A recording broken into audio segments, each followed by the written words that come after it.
story this half an hour, and that is new concerns of terrorist attacks here at home. According to an NBC News report, the Transportation Security Administration is warning truck rental agencies to remain vigilant, protecting their vehicles from theft. The message was reportedly sent to law enforcement agencies across the country on Tuesday this week. The stark warning comes after a spree of truck ramming assaults in Europe and in Israel, including last year's Bastille Day terror attack that killed 87 people in Nice. Joining us right now is Rob O'Neill, author of The Operator, Firing the Shots That Killed Osama bin Laden, and My Years as a SEAL Team Warrior. Rob, thanks so much for joining us. Good to have you on the program. And it's always just chilling to remember what you did and how you killed Osama bin Laden. So we always are really grateful that you're here this morning. Thank you so much. Another book, The Operator. Your thoughts on this new warning from the TSA? I'm happy they did it. They need to do this because a lot of people need to just be aware that a lot of people live in their bubbles. They walk around the streets of New York, here, every other major city, with their heads in their iPhones. They're not looking at anything, not being aware, and they have a willful blindness. They don't think anything's ever going to happen. I see it here when I walk the streets. Like, just because it says walk, look what you're doing, pay attention, because what a lot of these terrorists are doing now, because a lot of security is getting better as you travel overseas, and they can't get to places like Syria, so they tell them to stay here and wreak havoc. And you're going to see it with vehicles is an easy one, and they steal the vehicle. We saw that in the UK. The guy stole a beer truck.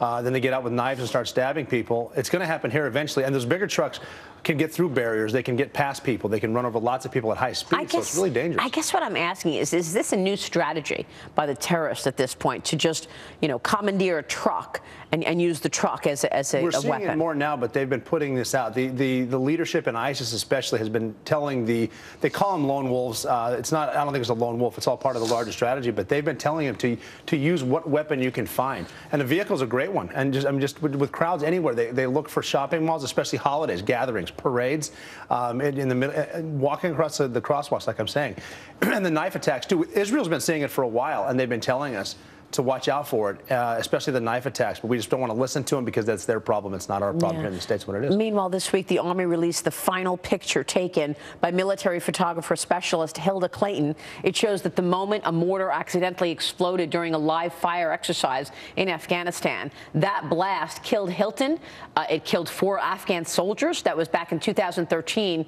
Rob, these images really illustrate the danger that our military men and women face in combat. That is a very powerful picture, and you can tell they're training there. A mortar tube, using one of those high explosives, dropping it into a hot tube like that, it can obviously go off at any time. The picture just shows she's right there. She's actually training another photojournalist who's an Afghani soldier. I think there were 7 Afghans killed in that, and that's a training exercise in Afghanistan, but she's there basically on the front lines. The women are in combat. I've seen them before. There are parts that that I don't talk about in the book. I mentioned a little bit, but whenever I hear should women be on the front lines, it's almost funny because they are on the front lines, and we've gone on target with women. I've been in Afghanistan. I remember walking through really nasty swamps in Afghanistan in the winter with 3 female soldiers with us, and I think the only 3 that didn't complain about it were the 3 women. And it doesn't matter when you're in combat, right? Whether you're a man or a woman, you're all dealing with the same issues, and you're all tough as nails. It's all the environment, and then they're screened as well, a different kind of screening than we are. But there are certain things women can do that we can't do. When we go on target, we're not necessarily dealing with all bad people. So someone needs to respect the culture. Someone needs to interrogate the females on target in a different way than we would with the men. So we bring them there. They've been there the entire time. You can see them everywhere. Iraq, Afghanistan, they're in Syria. So you write so much in the book, The Operator. You just released the book. It details what it was like firing the shots that killed Osama bin Laden and your years as a Navy SEAL. This week marks the 6th anniversary of that raid. Wow. Tell us what you remember of that day, Rob. Of that day, that was with, I think, the greatest team ever assembled. And we all had assumed, I know the majority of us assumed that was our last mission. It was a one-way mission. That we were going to get shot down on the way in. We're going to get shot there, blown up. If anyone's going to wait for a team to get into his house and blow the whole thing up, it's this guy.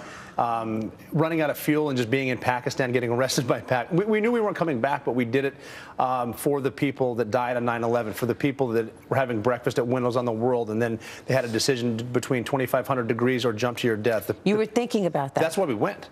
And people, I mean, even when we went up the stairs to get bin Laden, they're like, did he see you? Did you make eye contact? I'm like, I don't know, but I hope he saw one of the American flag patches or the FDNY patches that we were wearing on the way up. Because we went for those people, accepting That's why we're here. That's why we're fighting. Those people that day were not supposed to fight. We're supposed to fight. That's what we do. And that's only chapter like 23 of the book. That's that's part of the book. But just to see those guys facing death, knowing it, but going through their methodical breaching of doors, opening of doors, clearing of stairwells, slow is smooth, smooth is fast. I was in a position on that mission where I was sort of in the back and I could watch, and I remember feeling watching cool guys do cool stuff and just being proud. Everyone was just incredible. The way they let us all up the stairs, and then I just happened to be in a position at the end. The tactics of my team got me to a spot where I turned a corner to the right. Any soldier, any special operator would have done the same thing I did. It's not like I did anything special. I did what the tactics dictated. I saw bin Laden. He was a threat, and I treated him like a suicide bomber because we knew we'd have a vest. And for me, it wasn't even bravery going up the stairs. It was I'm tired of thinking about it. Let's get over with it. He's going to blow up. Let's end it. And then we turned the corner. He was standing there. I recognized his nose. I remember thinking how his beard was shorter than it normally was and gray, and he wasn't surrendering, so I shot him. It was over before it started, it seemed like. I moved the wife to the bed. His kid was in the room, his young child, a 3-year-old son. I remember as a father thinking, this poor kid's got nothing to do with this, and I picked him up to set him next to his mom on the bed. Other SEALs were coming in the room, and that's when it hit me. It's like, wow, we got him, and we might get out. Wow. So then it started to sink in. Okay, let's gather a few more things. I think we've got 34 minutes on the ground.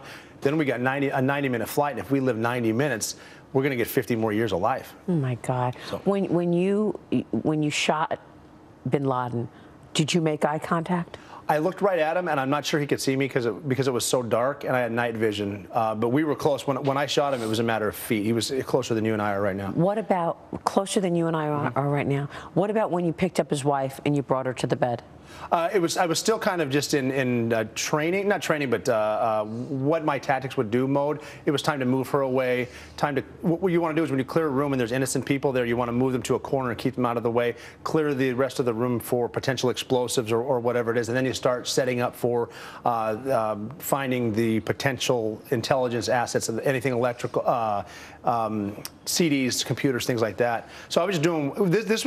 I had already done over 400 combat missions before this. Most guys in the team had that many, if not more than I did. So even when I moved the wife and moved the kid, other SEALs were in the room doing their jobs, and a buddy came up to me and said, "Are you okay?" And I said, "Yeah. What do we do now?" And he said, "Now we go find the computers. We've done this hundreds of times." And I'm like, "You're right. I'm back." And he said, "Yeah, you just shot bin Laden, man. Your life just changed." Wow, he said to you, your life just changed. And he was laughing. He's kind of like, we got him. Let's do this and let's get out. But you were on sort of robotic mode. You were doing what you knew what to do. I mean, so not really thinking. That's why you said to him, what do we do now? It was the tactics, too, because I assumed he was going to be a suicide bomber. I've dealt with suicide bombers. I talk about that in the book in other parts of Afghanistan. And when a suicide bomber goes off in front of you, it is louder and scarier and permanent than you would think. And so turning the corner and just the training that I had at the SEAL teams where I was is you see a threat, he's a threat. You shoot a suicide bomber in the head because you need to take him down as quickly as you can. So yes, it was just kind of what we do every single time when you get engaged in a gunfight. But then after I stopped, and it started to hit and sink in, and then it was surreal, and everyone kind of realized we're gonna pull this off. All we got to do is not get shot down over the course of the next hour and a half. Wow, incredible. Rob, thank you so much. Absolutely, Marie. Thanks for having me. No, I mean, thank you. Oh, I thought you meant to. Thank you for what you've done and what you do. I mean, you are special, and I mean, you're trying to be so humble here, but it's because of you and your colleagues in the Navy and the Army and all of our military that we enjoy the freedoms that we do. Absolutely. Rob O'Neill, thank you so much. Thank you, Marie. Good to see you. The Operator is the name of the book. Rob O'Neill joining us there.